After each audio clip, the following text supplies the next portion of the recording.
सत साहिब सतगुरुदेव की जय। बंदी छोड़ कबीर साहिब जी की जय। बंदी छोड़ गरीबदास जी महाराज जी की जय। स्वामी राम देवानंद जी गुरु महाराज जी की जय हो।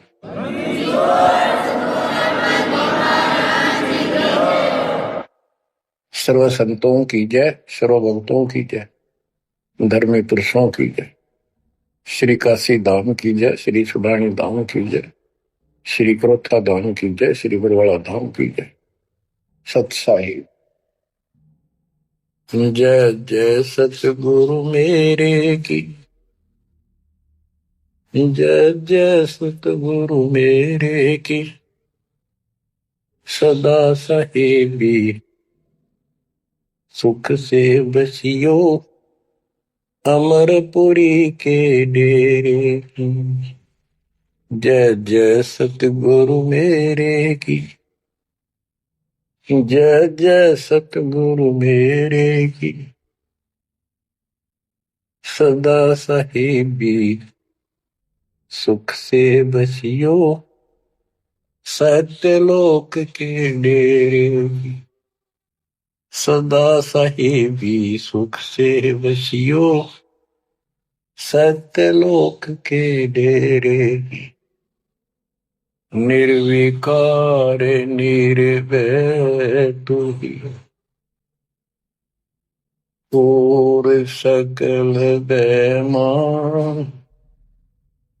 हे जी साधो और सकल बेमान। सब पर तेरी साहिबी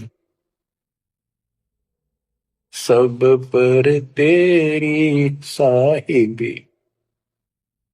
तुझ पर साहिब ना निर्विकार निर्भय। बच्चों, परमपिता परमात्मा कबीर जी की असीम रजा से आज आप अपने घर की जानकारी प्राप्त कर पाए हो। ये सामान्य बात नहीं है जो दास आपको बता रहा है, क्योंकि आपने कभी सुनी नहीं थी। ये बातें कहीं स्वप्न भी नहीं था कि ऐसा भी कुछ है। जब तक इस गंदे लोक में हम जिसको सुख मान रहे हैं, हम आखिरी दुख मानते हैं मृत्यु को, या फिर उस रोग को जो जानलेवा है। बस उसके बाद कितना कष्ट आ जाओ हम उसको दुख नहीं मानते, क्योंकि हम अभ्यस्त हो गए। इस कष्ट को झेलने की आदत बन गई। टांग कट जा, हाथ कट जा, टूट जा, फिर भी हम जीने की आशा करते। और बात भी सही है, वे क्यों तो जन्म हुआ था, फिर मृत्यु क्यों हो रही है। हम और सब कष्ट को स्वीकार करने के तैयार हैं, लेकिन मौत अच्छी ना लगती। हाँ, मौत को जब सरेंडर करते मौत के लिए, जब कति महादुखी हो जा, शरीर कति नष्ट होना हो, कंडम हो जा, उठा जाना बैठा जा, सांस भी साबित ना हो, हम स्वयं जब मानते हैं ये भगवान इस अच्छा तो मर जावा। वो तो है ही, मरना तो है ही, मरे भीगा, लेकिन मरने के बाद कौन सा सुख होगा। फिर कुत्ता बन गया, गधा बन के कीड़े पड़ गए, वहां कौन संभालेगा। तो ये अभी हमें ये ज्ञान था नहीं, ये ऐसी दुर्गति हो क्यों रही। आपको दास बार बार बताता है, मनुष्य जीवन उन्हीं को मिलता है जो बहुत ही पुण्यकर्मी होते हैं। पिछले जन्म उनके जबरदस्त होते हैं। ये अलग बात है, किसी के ज्यादा होते हैं अच्छे कर्म, किसी के कम होते हैं, पर बढ़िया कर्मों वाले ही मनुष्य जीवन प्राप्त करते हैं। और मनुष्य शरीर में उनको सुविधाएं भगवान देता है जो एक मानव को मिलती है। जिनके पास पैसे ज्यादा हैं वो ज्यादा बकवास करते हैं। कार ले ले, कोठी बन गई, और भी कोई 10-5 प्लाट खरीद ले, यानी भक्ति की तरफ नहीं जा सकते बाबा। या जो कतिय दुखी है, हैंड टू माउथ है, यानी समय पर रोटी ना मिलती, वो भगवान के लिए जागा कहाँ? उसको सारा दिन रोजगार की समस्या, समस्या पर समस्या रहती है। तो कहने का भाव ये है कि जब तक हम थोड़े बहुत सुखी नजर आते हैं, जिस गंदे सुख को सुख मान रहे, तब तक हमें भगवान की कभी जरूरत नहीं।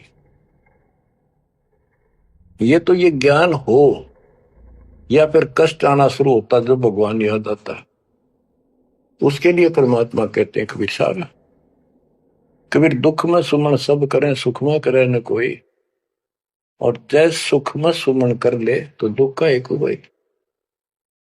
कबीर सुख में सुमन किया नहीं, दुख में करते याद, कहे कबीरता दास की कौन सुने फरियाद।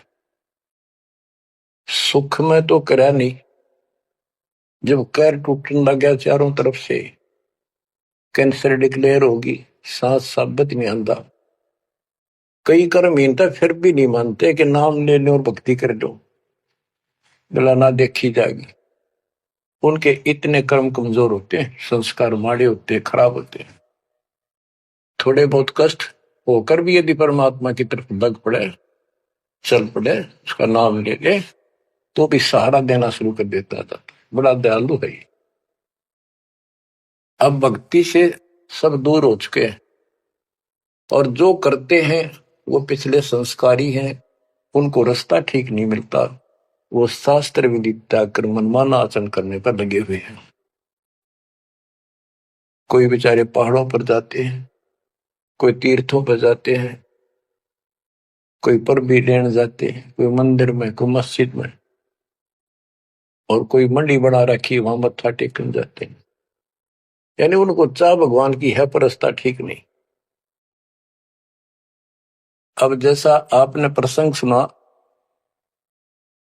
कि पांडव यज्ञ अश्वमेघ में एक का पाया साध, गरीब गोरख से ज्ञानी गणे, सुखदेव जति जहान, सीता सी बहु भारिया, बहुत पत्नियां मिल जाएंगी सीता जैसी, अपने धर्म कर्म पे साफ सुथरी रहने वाली।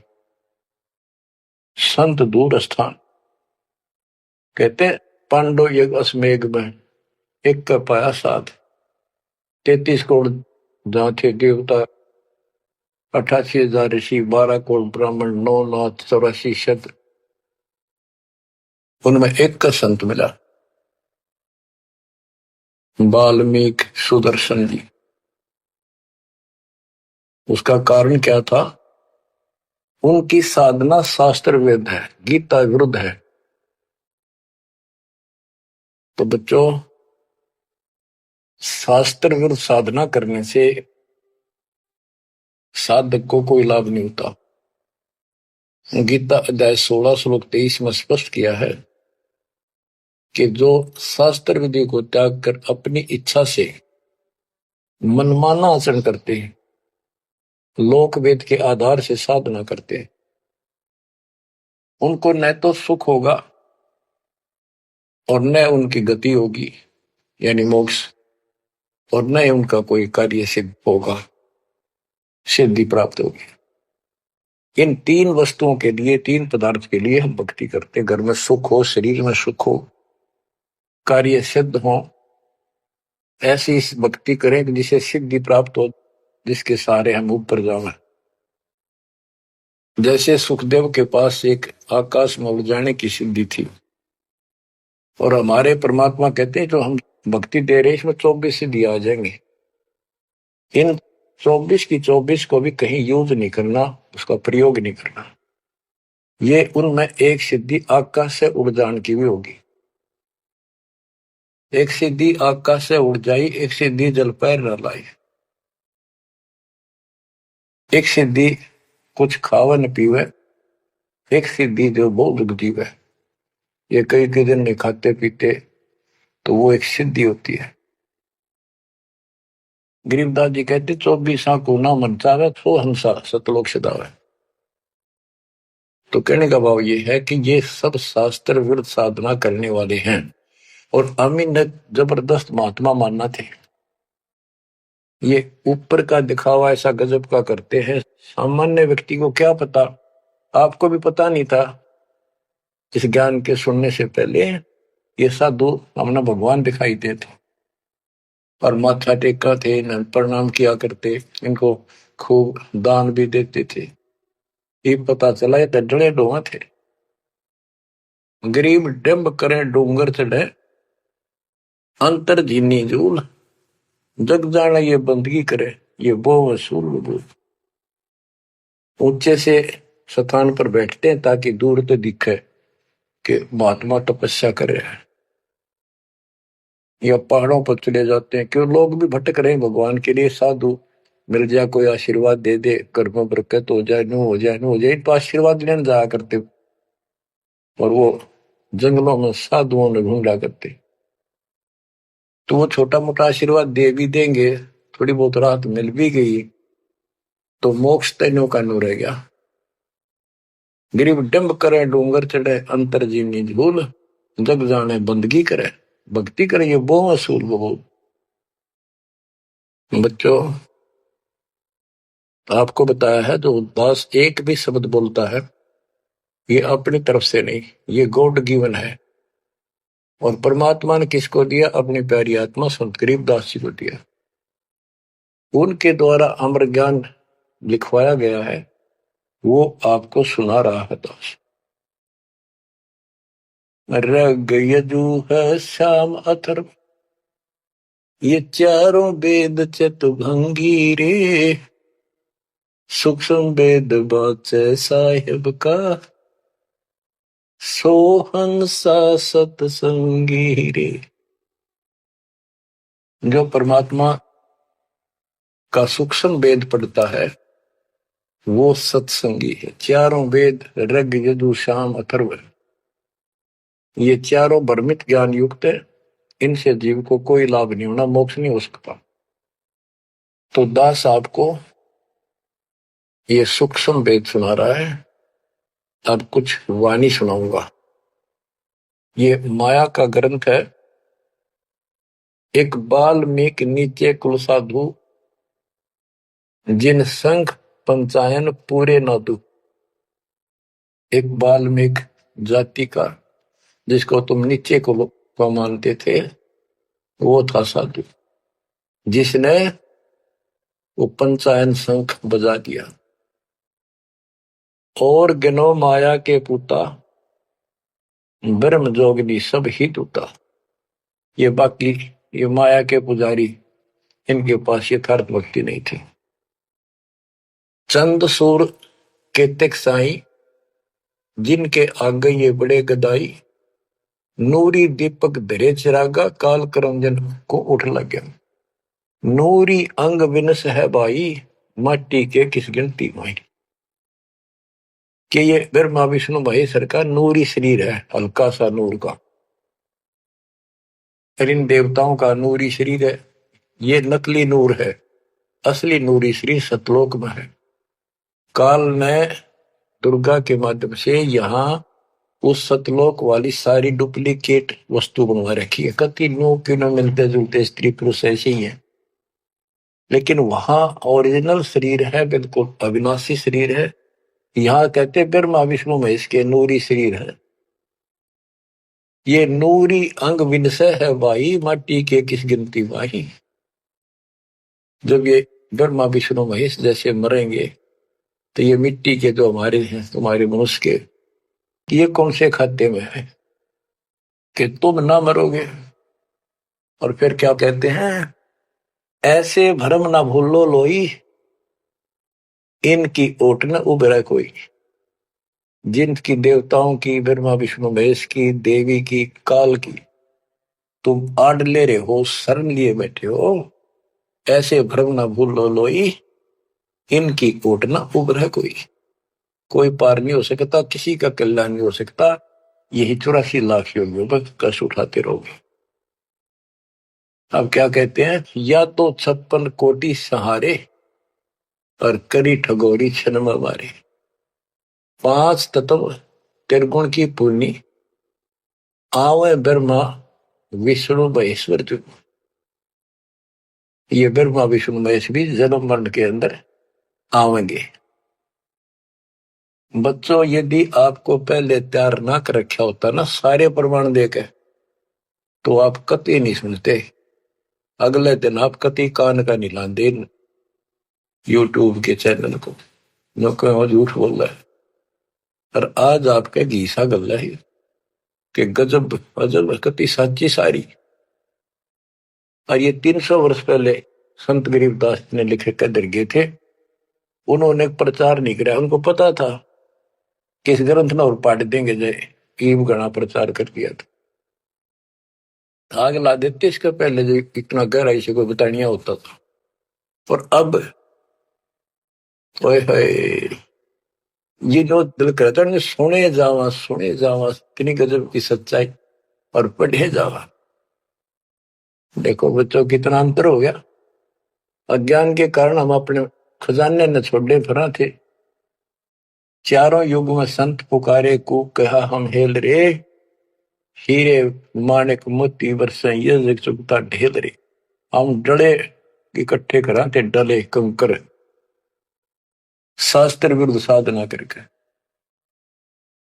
और ये हीरे माणिक मोती है, ये है वह सच्चाई रूपी हीरे मोती, ये वर्षन लायक रहे। और सच्ची भक्ति अब क्या बताते हैं, ऐसे भ्रम ना भूलो लोई, इनकी ओट न उभरे कोई। या 256 कोटि सहारे, करी ठगोरी छन में मारे। अब सुनो, या 256 कोटि सहारे, करी ठगोरी छन में मारे। 5 तत्व त्रिगुण की पुनी, आए ब्रह्मा विष्णु महेश्वर जूनी। देखो काल का जाल कितना भयंकर है। गरीब दुर्वासा को पेता समझन आई नीचे, 56 करोड़िया 2 कटे, बची रुद्र की कीचे। गरीबदास जी कहते दुर्वासा तपस्या कर कर परमाणु बम बन गया, सिद्धियां भर गई, वचन की शक्ति आ गई। यादों के अंदर एक अभिमान हो गया था कि हमारे साथ श्री कृष्ण जी हैं। इसने चाणूर मार दिया, कंस मार दिया, जरासिंह मार दिया, कल्यवन मार दिया और केसी मार दिया।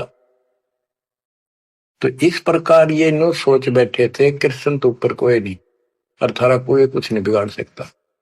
जब उनको ये पता चला यादों को, दुर्वासा जी श्री कृष्ण जी के आध्यात्मिक गुरु भी थे और वो द्वारका की बनी में बैठ के जाके, बनी होती है गांव के चारों तरफ, शहर के चारों तरफ पर जंगल होता था, अच्छे सुंदर वृक्ष होते थे, बहुत बड़े बड़े पीपल वृक्ष, नीम, सब गांव के चारों तरफ। इतने पहले समझदार व्यक्ति होते थे और चारों तरफ गांव के नीम, पीपल और बड़, 3 तो हमने देखे खूब चारों तरफ होते थे।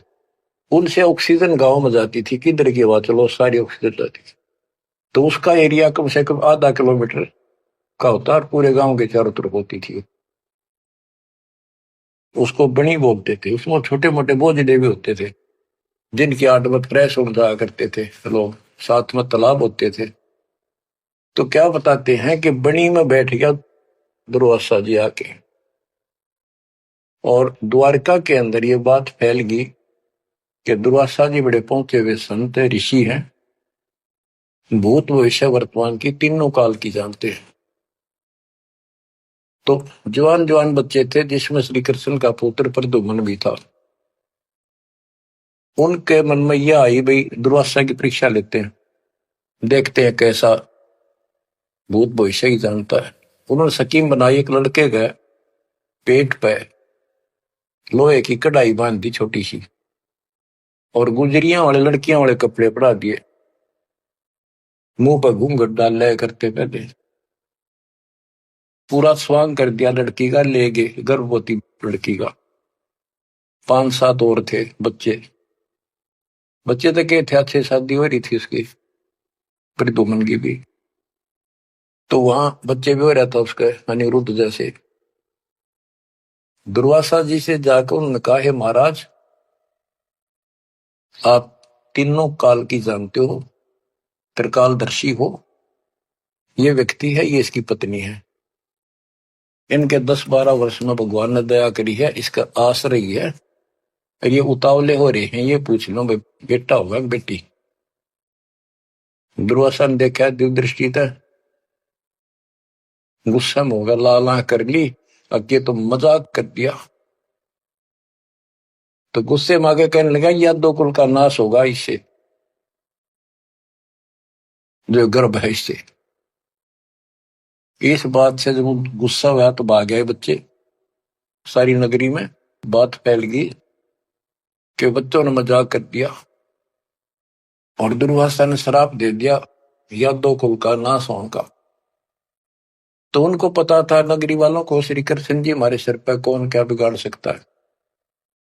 फिर भी दुर्वासा का डर भी घना था, इसलिए श्री कृष्ण जी के पास गए और सारी बात बताई कि भगवान, बच्चा ने मजाक कर दिया, गलती तो है इनकी, और दुर्वासा जी ने श्राप दे दिया, समाधान बताओ।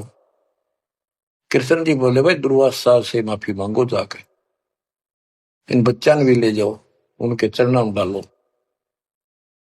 ऐसा ही किया गया। दुर्वासा बोला, मेरा वचन मुख से निकल गया, वापस नहीं होता, ये नहीं ले सकता मैं, जाओ।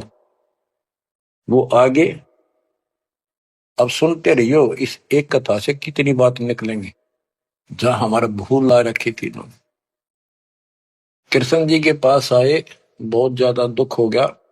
सारी नगरी में उस दिन भोजन नहीं बना, इतने दुखी हो गए। श्री कृष्ण जी के पास फिर गए जी, उन्होंने कहा है कि अब मैं कुछ नहीं कर सकता, मेरे मुख से निकल गया सो निकल गया। श्री कृष्ण जी बोले, कैसा करो, ये जो कपड़े बांध रखे थे ना, गाबा ऊपर, कढ़ाई के ऊपर रुई राई थी और फिर नीचे कढ़ाई थी, कढ़ाई न तो घिसा के कति चूरा कर दो उसको, इन कपड़ों को फूक के और वहां डालो प्रभास क्षेत्र में, दूर यमुना के किनारे। तो उन्होंने सब ने जाकर वो कपड़े, उस लड़की का रूप बना था, वो फूक फाक दिए, दरिया में बहा दिए, और वो कढ़ाई के सान ला के नंबर ला दिया उनके। सारा दिन लगे रहे, पत्थर पे घिसाएंगे, वो चूरा वहीं पडारा किनारे बजाता रहा। एक कड़ा किसी को दे दिया, भैया तेरी ड्यूटी कई दिन में घिसा। कड़े जो पकड़न के होते हैं ना कढ़ाई के, वो और तो घिसा दिया, वो एक कड़ा उस आलसी पर घिसा को नहीं, थोड़ा बहुत घिसा, वो बहुत सारा रह गया, उसने लोगों ने फेंक दिया। तो सबको ये हो गया कि बस समाधान बता दिया श्री कृष्ण जी ने, अब कुछ होने का नहीं, सब निश्चिंत हो गया। कुछ वर्षों के बाद आपस में जरा जरा सी बातों पर, आपस में यादों का, आपस में लड़ाई होने लगी।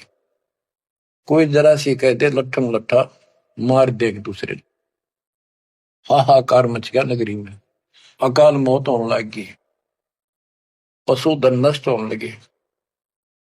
तो नगरी के व्यक्ति फिर गए श्री कृष्ण जी के पास कि हे भगवान, ऐसा कौन सा पाप उगड़ गया इस नगरी का, किसी ने किसी की बातें नहीं सुहाती, जरा सा बोलते हैं लट्ठम लट्ठा हो जाए, मार डाले,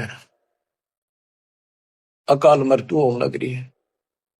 कुछ दया करो, रक्षा करो, कारण बताओ, कुछ समाधान बताओ, हमको धर्म पुण्य कहो, वो कर देंगे। श्री कृष्ण जी बोला, भाई जो दुर्वासा ने श्राप दिया है ना, अब वो फल गया, उसके कारण ये सब कष्ट आ रहे। तो नगरी के लोग बोले, जी कोई समाधान बताओ, आप तो मालिक हो, सारी सृष्टि के रचने वाले हो, आप तो सब कुछ कर सकते हो। कृष्ण जी बोले, ऐसा करो, सारे नर यादव, छोटे छोटे बच्चे, नवजात लड़का भी हो ना, नर, ओनली मेल, सबको ले जाओ प्रभास क्षेत्र में, यमुना में स्नान करो, स्नान करने से तुम्हारा ये दुर्वासा वाला श्राप खत्म हो जाएगा। तो सब ने वह बात माननी थी, क्योंकि गुरु थे वो और भगवान मान रखे थे। सब नवजात शिशु उस दिन भी जन्म हुआ था उस लड़के को भी ले गए और वहां जाके स्नान करने लग गए। नगरी में कवा सुनी सबकी हो रही थी, आंख बड़ा थी एक दूसरे की। और जो कढ़ाई का चूर्ण, लोहे का चूर्ण बना के डाला था, उसके एक घास उग गया तीखे पत्तियों वाला, जैसे डाब होती है कुछ कुसकुसा जैसा, लंबा लंबा पठेरा सा सर जैसे, और इतने तीखे जैसे हम कई बार खेतों में ईख होता ना, ईख के पत्ते बहुत तीखे होते हैं, जरा सी सावधानी ना बरते तो हाथ में काट देते, वो उंगली में पूरा निशान बना देते थे। और वो तो फिर दुर्वासा के श्राप के थे। वहां पर उस सरकंडन पाड़े सर ने और एक दूसरे को मारो, वो तलवार का काम करे, गर्दन कटकर नारी पड़ जाए। वो 56 करोड़ यादव आपस में कटके मर गए, थोड़े बहुत बचे। फिर कृष्ण जी को पता चला जी सारे कटके मर गए, आप तो को श्राप खत्म हो जाएगा, ये सारा कुल नष्ट हो गया। वहां तो विष्णु पुराण में लिखा है, श्री कृष्ण जी गए और उन मूसल पाड़ के हुए, उसने भी रहे थे यादव खुद मार दिए, काट दिए सबको, अकेला बच गया। और फिर जाके एक पेड़ के नीचे बैठ गया। अब वो श्री कृष्ण ने नहीं मारे, उसमें काल बड़के मारे। जिसकी पूजा करें, जिसका पुत्र था, उससे का नाश कर दिया।